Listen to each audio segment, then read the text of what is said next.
That was apparently the wrong thing to say. All three women stood up simultaneously, their faces showing a mixture of hurt and fury that made Tae-ho's stomach drop. "Gratitude!" Mira's voice was dangerously low. "You think everything we feel is just gratitude?" Yuna stepped forward, her usually calm demeanor cracking. "I've analyzed my emotions like I analyze ship systems. I know the difference between gratitude and love. Do you think my people's technology isn't advanced enough to understand basic feelings?" Hana's eyes blazed with an anger Tae-ho had never seen from her before. "I'm telepathic. I can read emotions like you read star charts. I know exactly what I feel for you, and it has nothing to do with gratitude." "Then explain it to me," Tae-ho said, his own frustration rising. "Because I don't understand how three amazing women could possibly want anything to do with an old, broken-down cargo hauler." "Because you're not broken down," Hana shouted, her composure finally snapping. "You're the kindest, most honorable man any of us have ever met. You risk your life to save strangers. You gave up everything you had to free us, expecting nothing in return." Mira moved closer, her warrior's intensity focused entirely on him. "You've shown us what it means to be part of a real family. You treat us like equals, not property. You've never once tried to take advantage of us, even when we were completely defenseless." Yuna's voice shook with emotion. "You see us for who we really are, not what was done to us. With you, we're not former slaves or broken refugees. We're just ourselves." Tae-ho felt his carefully constructed arguments crumbling.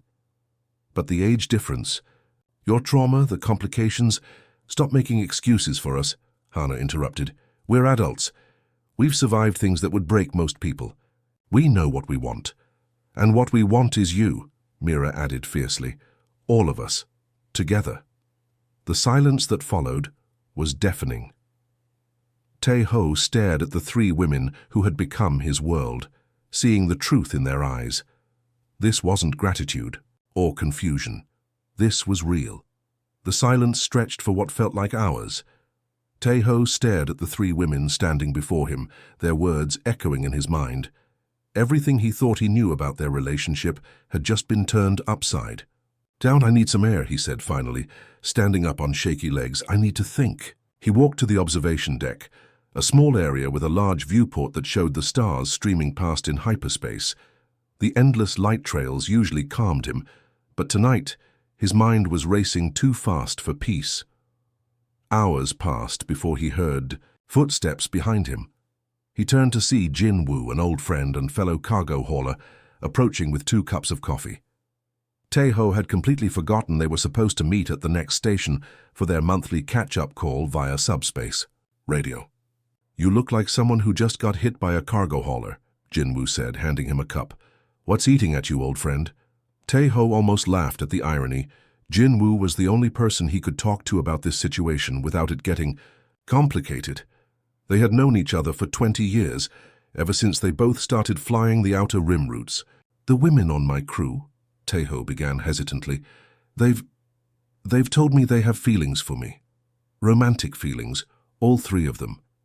Jin-woo raised an eyebrow, but didn't look particularly surprised. And? That's it. I don't know what to do. I'm too old for them. They've been through trauma and it's just impossible." "Says who?" Jin-woo leaned against the viewport. "You've been talking about these 3 for months now. Every time we chat, it's Hana this, Mira that, Yuna fixed something." "Amazing. You light up like a kid talking about them." Tae-ho shifted uncomfortably. "They're my crew, my family." "Family." Jin-woo chuckled. "You know what I think? I think you're scared. You've been alone so long that when real happiness shows up, you don't trust it." "It's not that simple, isn't it?" Jin-woo turned to face him directly. "These women chose to stay with you when they could have gone anywhere. They work alongside you, risk their lives for strangers, because that's what you do. They've seen you at your worst and decided they want to spend their lives with you, and you're rejecting them because why exactly?" Tae-ho was quiet for a long moment. "Because I'm afraid of hurting them, or losing them like I lost my family." "So instead of risking happiness, you're guaranteeing misery?" Jin-woo shook his head. "Tae-ho, those women aren't children. They've survived things most people couldn't even imagine. Don't you think they're smart enough to know their own hearts?" The words hit home harder than Tae-ho wanted to admit. He had been so focused on protecting them that he hadn't considered he might be the one causing them pain. What if it doesn't work out? What if it does? Jinwoo clapped him on the shoulder. "Life's short, my friend. Don't waste the chance for happiness because you're afraid of what might go wrong." After Jinwoo left, Tae-ho spent the rest of the night staring at the stars and thinking. By morning, he knew what he had to do. He found the three women in the galley picking at their breakfast in uncomfortable silence. They looked up when he entered, hope and fear warring in their expressions. "I owe you all an apology," Tae-ho said, sitting down across from them. "I've been treating you like you don't know your own minds, and that was wrong." Hana leaned forward slightly. "What are you saying?" "I'm saying that maybe I've been scared for the wrong reasons." "You're right. You're not children, and you've proven over and over that you can make your own decisions." He took a deep breath. "I'm also saying that somewhere along the way, I fell in love with all three of you, too." The change in the room was immediate. Mira's posture straightened, Yuna's crystalline skin began to glow softly, and Hana's eyes filled with tears of relief. "So what happens now?" Yuna asked softly. Tae-ho smiled, feeling lighty. Three women had developed romantic feelings for him. The thought terrified and confused him in equal measure. He was 58 years old, scarred by loss and hardened by years of solitary life.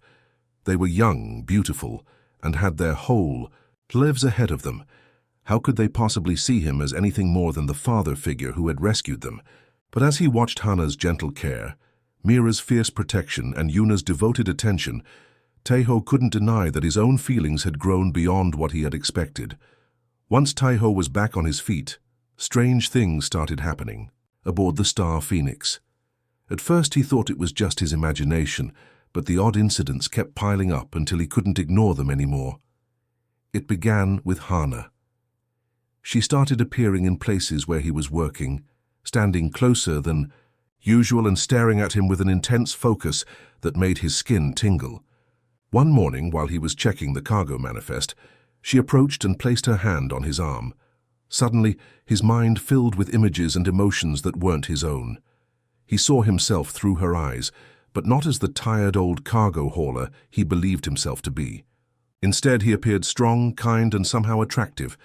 The emotions that flooded through the telepathic connection were warm and overwhelming, filled with affection and something deeper that made his cheeks burn. "Hana, what are you doing?" he stammered, pulling away from her touch. She looked hurt and confused. "Among my people, this is how we show interest in a potential mate. I was sharing my feelings with you." Tae-ho nearly choked on his coffee. "Mate?" "Hana, I think there's been a misunderstanding." Before he could explain further, she had already hurried away, her blue skin flushed with embarrassment. The next incident involved Mira. Tae-ho was in the cargo bay doing maintenance when she suddenly appeared, fully armed and in a fighting stance. Her golden eyes blazed with determination as she pointed a training sword at him. "Defend yourself," she growled. "What? Mira, what's wrong?" Tae-ho backed away, confused. "Fight me! Show me your strength!" She lunged forward with a practice strike that he barely dodged. For the next 10 minutes, Tae-ho found himself running around the cargo bay, while Mira chased him with various weapons, shouting challenges in her native language. When he finally managed to grab a pipe wrench and awkwardly block one of her attacks, she suddenly stopped and stared at him with disappointment. "You're not even trying," she said sadly. "Don't you want to prove you're worthy of me?" "Worthy of? You for what?" Tae-ho gasped out of breath. "In my culture, males must demonstrate their combat prowess to win a female's heart. I was giving you the chance to court me properly." She looked genuinely hurt by his lack of understanding. Tae-ho felt terrible. "Mira, I had no idea. I thought you were having some kind of breakdown." The final confusion came from Yuna. Over the next few days, she began presenting him with increasingly elaborate gifts. First, it was a small device that could purify water instantly. Then came a tool that could repair any electronic component. Finally, she appeared in his quarters carrying what looked like a miniature star contained in a crystal sphere. "This is a perpetual energy source," she said proudly, setting it on his desk. "It will power the ship for 1,000 years without refueling." Tae-ho stared at the impossible device.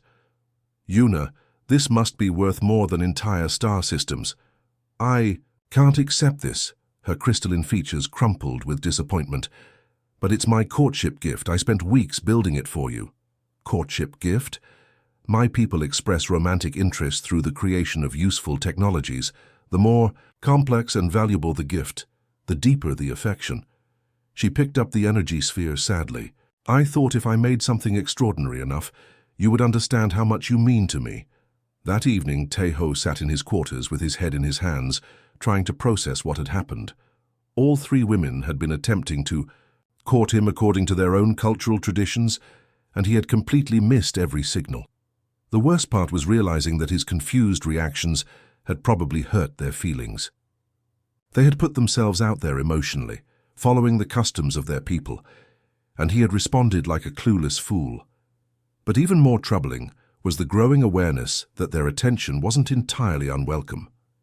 Despite his shock and confusion, part of him had been thrilled by their interest. The tension aboard the Star Phoenix had become unbearable. For 3 days after the courtship disasters, the women avoided Tae-ho completely. They still did their duties professionally, but the warm family atmosphere they had built over months had vanished. Meals were eaten in silence, and the bridge felt cold despite the recycled air humming through the vents. Tae-ho couldn't take it anymore. He found all three women in the common area, sitting together, but not talking. Their body language screamed disappointment and hurt. "We need to talk," he said, settling into the chair across from them. "All of us together." Hana looked up first, her large eyes reflecting pain. "There's nothing to discuss, Captain. We understand. We made fools of ourselves." "That's not true," Tae-ho replied firmly. "You didn't make fools of yourselves. I was the fool for not realizing what was happening." Mira's ears flattened against her head, a sign of distress in her species. "We should have known better. A human male like you wouldn't want damaged goods like us." "Stop right there." Tae-ho's voice carried an authority they rarely heard from him. "Don't you ever call yourselves damaged. What happened to you before doesn't define who you are now." Yuna spoke up, her crystalline skin dim with sadness. "Then why did you reject us? We followed our customs, showed you our feelings clearly. Yet you acted like we were being foolish children." Tae-ho took a deep breath. This conversation was going to be one of the hardest of his life, but they deserved honesty. "Because I'm scared," he admitted. "I'm 58 years old. I've got grey in my hair, scars all over my body, and I've been alone for so long I barely remember how to be close to someone. You three are young, beautiful, and have your whole lives ahead of you. So, you think we don't know our own minds?" Hana's telepathic abilities were picking up his emotions, and her voice sharpened with anger. "You think we're confused children who don't understand what we feel. I think you might be grateful to me for freeing you, and maybe that gratitude has gotten mixed up with other feelings," Tae-ho said carefully. "He plans to short you 2,000 credits, she whispered to Tae-ho, "and he's lying about the delivery timeline." With Hana's help, Tae-ho not only avoided being cheated, but negotiated a much better deal than he had ever managed alone. Afterward, as they walked back to the ship, Hana smiled for the first time since he had known her. By the 3rd week, the three women were essentially running the ship. Yuna had upgraded systems Tae-ho didn't even know could be improved. Mira had organized their limited weapons and created security protocols that made the Star Phoenix safer than it had ever been. Hana had proven invaluable during communications and negotiations, her telepathic insights giving them huge advantages. But more than their skills, Tae-ho found himself enjoying their company. Yuna would explain the technical improvements she was making, her enthusiasm infectious. Mira would share stories of her homeworld's warrior culture during their evening meals. Hana would sit quietly beside him on the bridge, her presence somehow comforting during the long hours of hyperspace travel. When they finally reached Proxima Colony, a bustling hub where the women could easily find passage to anywhere in the galaxy, Tae-ho felt his heart sink. He had grown attached to his unusual crew, but he had promised them their freedom. "Well," he said as they docked, trying to keep his voice steady, This is where you can start your new lives. I'll help you book passage to wherever you want to go." The three women looked at each other, then back at him. Mira was the first to speak. "What if we don't want to go anywhere?" Tae-ho stared at the three women in disbelief. "You want to stay? But you're free now. You can go anywhere, do anything you want." Hana stepped forward, her blue skin shimmering under the ship's lights. "We've been talking among ourselves. This ship feels more like home than anywhere we've been in years." "Besides," Yuna added, running her hand along a control panel she had recently upgraded, "someone needs to keep these old systems running. You're a terrible engineer, Captain." Mira crossed her arms and grinned. "And you're an even worse fighter. Those pirates would have turned you into space dust without me." Something warm spread through Tae-ho's chest. He had been alone for so long that he had forgotten what it felt like to be needed, to be part of something bigger than himself. "Are you sure? I can't pay you much.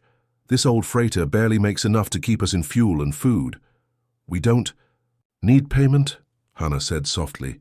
"You gave us something more valuable than money. You gave us our dignity back." Over the following months, their little family grew stronger with each shared adventure. Tae-ho found himself looking forward to their evening meals together, where stories and laughter filled the small dining area. Yuna would explain her latest technical improvements with such excitement that even complex engineering concepts became interesting. Mira would demonstrate combat moves from her homeworld, teaching Tae-ho basic self-defense techniques that left him sore but smiling. Hana became his closest confidant. During the quiet hours on the bridge, she would listen as he talked about his late wife and daughter. Her telepathic abilities allowed her to sense his emotions without judgment, offering comfort when the old grief became too heavy to bear alone. The women began calling him Captain, not because they had to, but because they respected him. In return, Tae-ho started referring to them as his crew, then gradually as his family. When other spacers at various ports would ask about his daughters, he never corrected them. The title filled him with a pride he hadn't felt in years. Their reputation began to grow throughout the sector. The Star Phoenix became known as a ship that helped people, carrying medical supplies to plague-stricken colonies, evacuating refugees from war zones, and transporting aid to disaster areas. They never made much profit from these humanitarian runs, but they saved lives, and that meant everything to Tae-ho. During a particularly dangerous rescue mission on the edge of contested space, their teamwork reached perfection. Pirates had trapped a colony ship full of families fleeing a civil war. While Mira led the defense of their ship, Yuna jury-rigged a jamming system to block enemy communications. Hana used her telepathy to coordinate with the trapped colonists, guiding them to safety shuttles. Tae-ho watched his crew work with military precision, each knowing exactly what the others needed without speaking. They had become more than a team. They were a family that functioned as one unit. That night, as they celebrated another successful rescue, Tae-ho realized something had changed in how the women looked at him. There was still respect and affection, but something deeper had developed. Hana's telepathic touches lingered longer than necessary. Mira would find excuses to stand close to him during their training sessions. Yuna would light up whenever he praised her work. At first, he dismissed these observations. He was old enough to be their father, and they had been through trauma that might confuse gratitude with other emotions. But as weeks turned into months, he couldn't ignore the subtle changes in their behavior. The three women had stopped seeing him as just their rescuer or captain. Something new was growing between them, something that would soon force all of them to confront feelings they hadn't expected to develop. The emergency alarm screamed through the Star Phoenix as Tae-ho pushed the engines beyond their safety limits. Below them, the mining colony of New Haven was under attack by raiders, and hundreds of families needed immediate evacuation.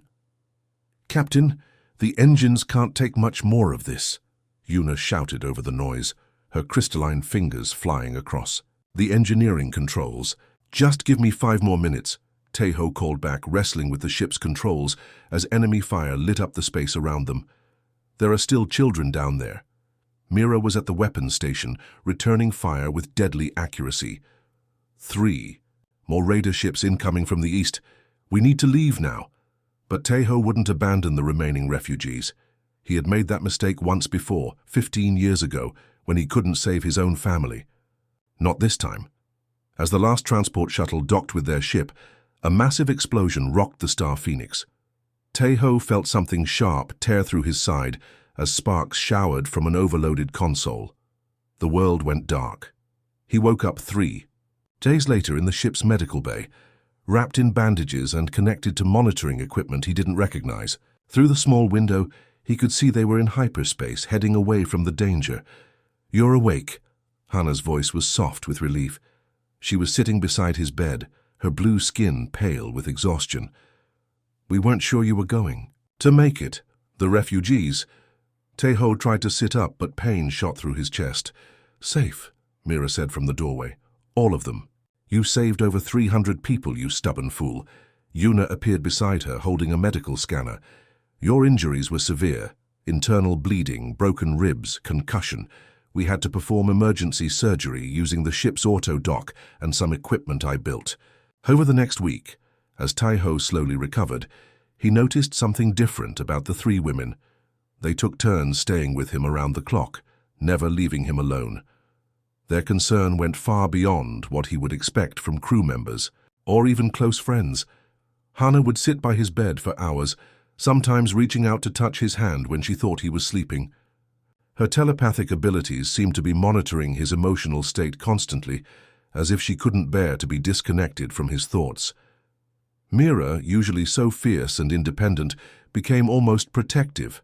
She would check the locks on his door multiple times each night and position herself where she could see anyone approaching his room.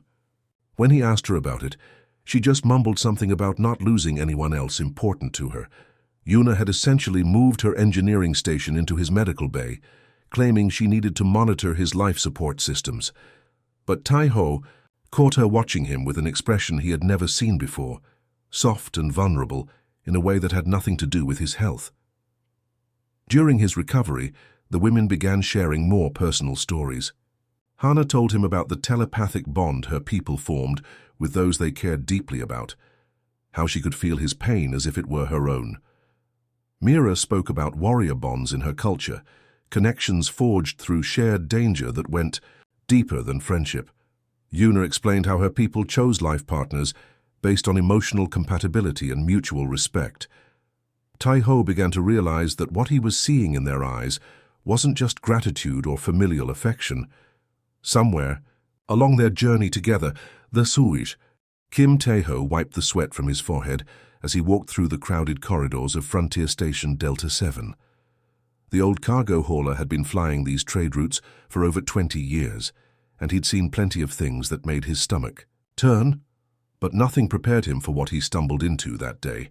He was looking for spare parts for his aging freighter when he heard the crowd noise coming from the lower deck. Curious, he followed the sound down a grimy stairwell that reeked of cheap alcohol and desperation. What he found made his blood run cold. A slave auction was in full swing. Dozens of beings from across the galaxy were chained and displayed like merchandise, while wealthy buyers shouted bids. Taeho had heard rumors about these illegal markets, but seeing it with his own eyes was different. His hands clenched into fists as memories of his own family flooded back. On the platform stood 3 young alien women, each from a different species. The first had beautiful blue skin that seemed to shimmer under the harsh lights. Her large eyes held a sadness that reminded Taeho of his late daughter. The auctioneer called her Hannah and mentioned something about telepathic abilities that made the crowd excited. Next to her stood a fierce-looking woman with cat-like features and golden fur. Her name was Mira, and even chained, she carried herself like a warrior. Her green eyes burned with defiance as she stared down the potential buyers. Several crime bosses were eyeing her with interest, talking about how useful a fighter would be. The third woman had crystalline skin that caught the light like precious gems. Yuna, they called her, and the auctioneer bragged about her technical skills. Corporate representatives were already calculating how much profit they could make from her engineering knowledge. Taeho felt sick watching these women being treated like objects.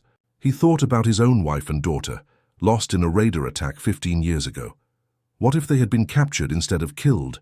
What if they had ended up on a platform like this? The bidding started low but quickly escalated. wealthy. Collectors wanted Hannah for her psychic powers. Gang leaders saw Mira as the perfect enforcer. Tech corporations viewed Yuna as a walking patent machine. The numbers kept climbing higher and higher. Tae-ho checked his credit account on his wrist. Device. He had been saving for months to repair his ship's failing hyperdrive. It was barely enough to keep his small cargo business running. But as he watched these three women standing there, scared and alone, he made a decision that would change everything. When the auctioneer asked for final bids, Tae-ho raised his hand. His voice cracked as he called out his entire life savings. The crowd turned to stare at this ordinary-looking human who had just outbid some of the most powerful people in the sector. The crime bosses looked angry. The corporate suit seemed confused. Who was this nobody, and why would he spend everything on 3 slaves he clearly couldn't afford? But Tae-ho's bid stood. The auctioneer, eager to close the sale before anyone changed their mind, quickly accepted.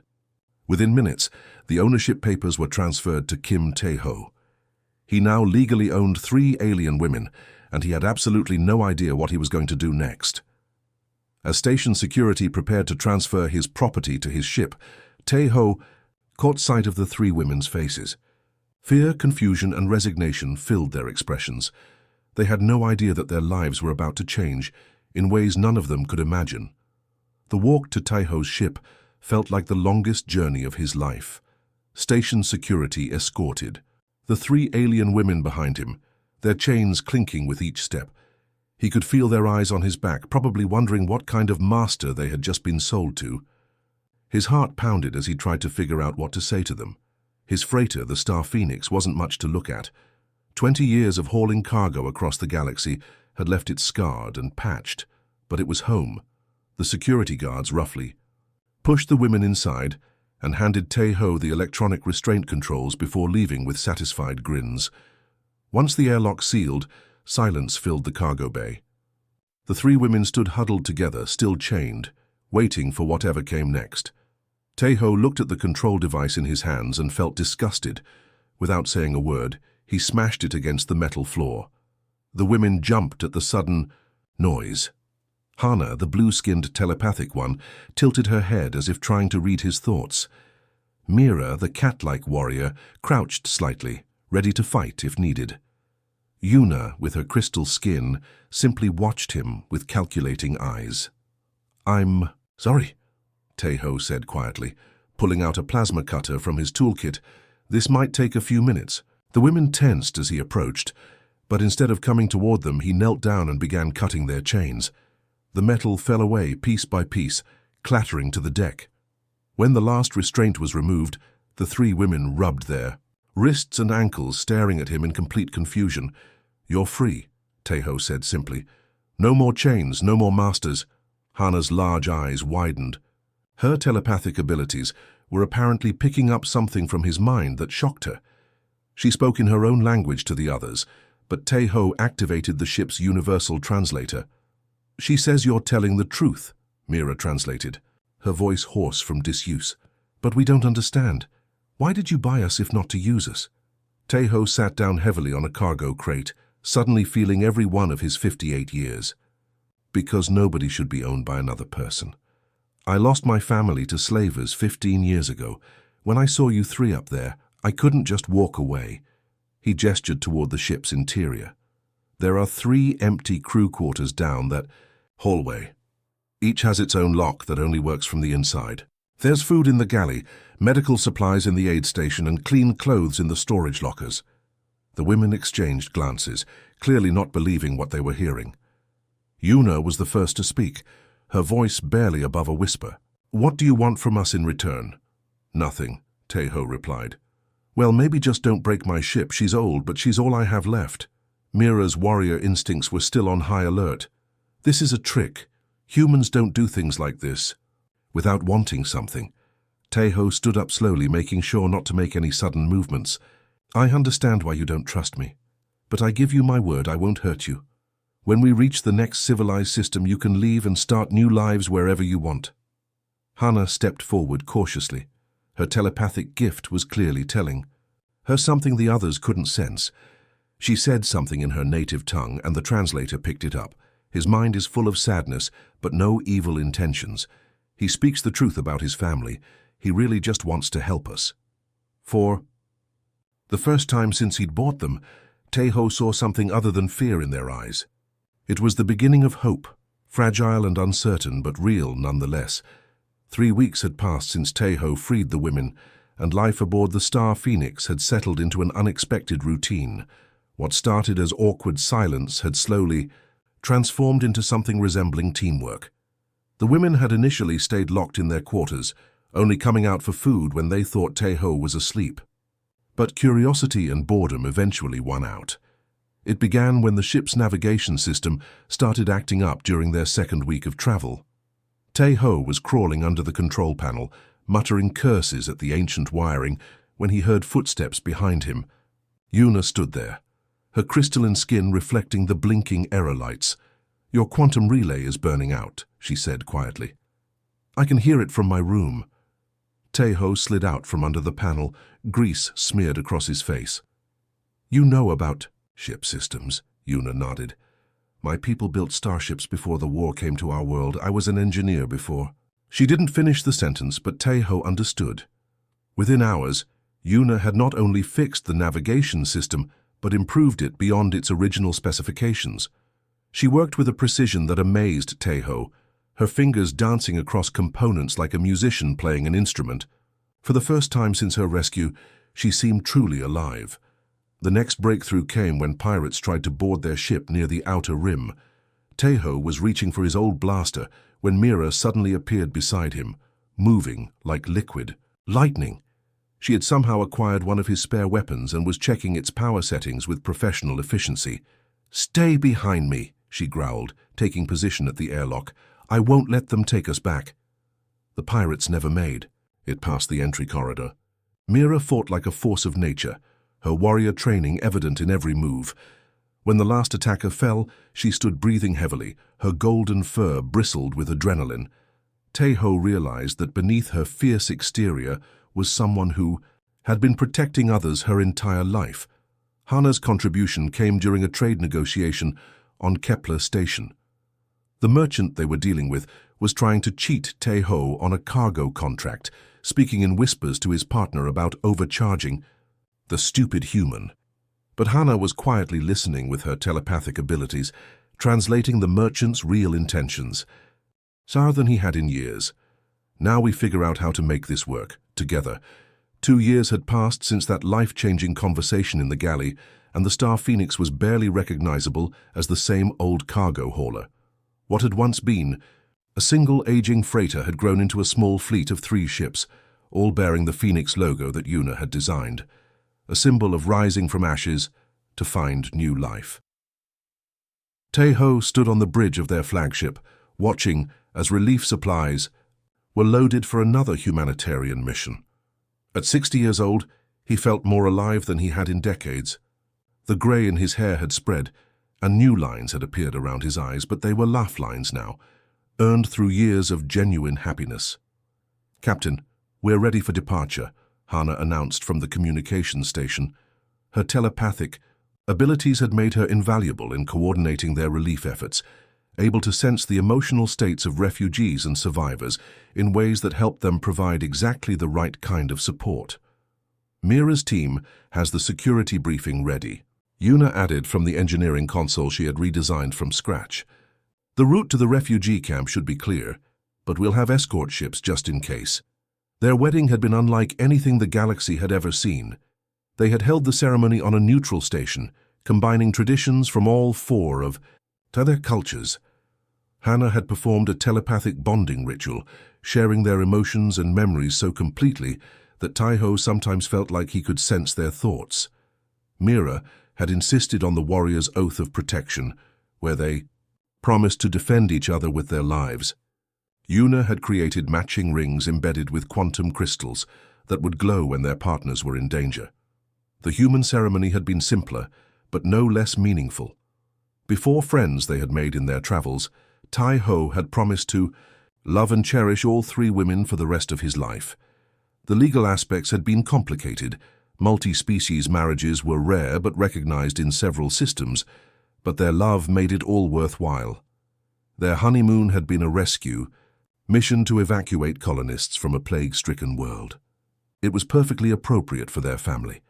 Now their humanitarian organization had grown beyond anything Tai-Ho had imagined. They employed dozens of people across 3 ships, carrying medical supplies, food, and hope to the darkest corners of the galaxy. The Phoenix Foundation, as they called it, had saved thousands of lives and liberated hundreds of slaves. "Sir, incoming message from the Bright Star," came a voice from behind him. Tai-Ho turned to see Minho, a young human they had rescued from pirates 2 years ago, now serving as their communications officer. On the screen appeared the face of Captain Lee So-young, a former military officer who commanded their 2nd ship. Behind her, Tai-Ho could see the medical bay where Dr. Park Jun-seo, a refugee they had helped escape a war zone, was treating patients. "Phoenix 1. We've got 17 new families aboard," So-young reported. "All former slaves from the Kepler raids. They're asking specifically to meet the captain who started all this." Tai-Ho smiled. Every mission brought them into contact with people who had heard stories about the old human who bought 3 alien women just to set them free. The tale had grown in the telling, becoming something of a legend in the outer colonies. "Tell them we'll have a proper welcome ceremony when we reach New Haven Colony," Tai-Ho replied, "and remind them they're safe now. Their family." As the communication ended, he felt familiar arms slip around his waist. Mira had approached silently, her warrior's training making her footsteps soundless, even after all these years. "The children are asking when Uncle Tai-Ho will tell them another story," she said, referring to the dozen war orphans they had adopted over the years. Their ship had become home to kids from 6 different species, all learning to see each other as siblings, despite their differences. "After dinner," Tai-Ho promised, "I was thinking of telling them about the time their Aunt Yuna built a hyperdrive out of spare parts and coffee filters." Hannah laughed from her station, having overheard with her telepathic abilities. "You always exaggerate that story. It was coffee filters and duct tape." "The coffee filters were essential," Yuna protested with mock seriousness. "They provided the quantum resonance chamber. As their small fleet jumped to hyperspace, heading toward another world that needed their help, Tai-Ho reflected on the strange turns his life had taken. He had set out to free 3 women from slavery and ended up freeing himself from a lifetime of loneliness and grief. The old cargo hauler who had once flown these routes alone was gone, replaced by a man surrounded by family, purpose, and love. Every day brought new challenges, but they faced them together, a testimony to the truth that sometimes the best things in life come from simply doing what's right, even when it costs everything you have. In the vast darkness of space, the Phoenix fleet continued its journey, carrying hope to those who had lost it, and proving that families aren't always born. Sometimes they're chosen, built from love, trust, and the courage to believe in something better.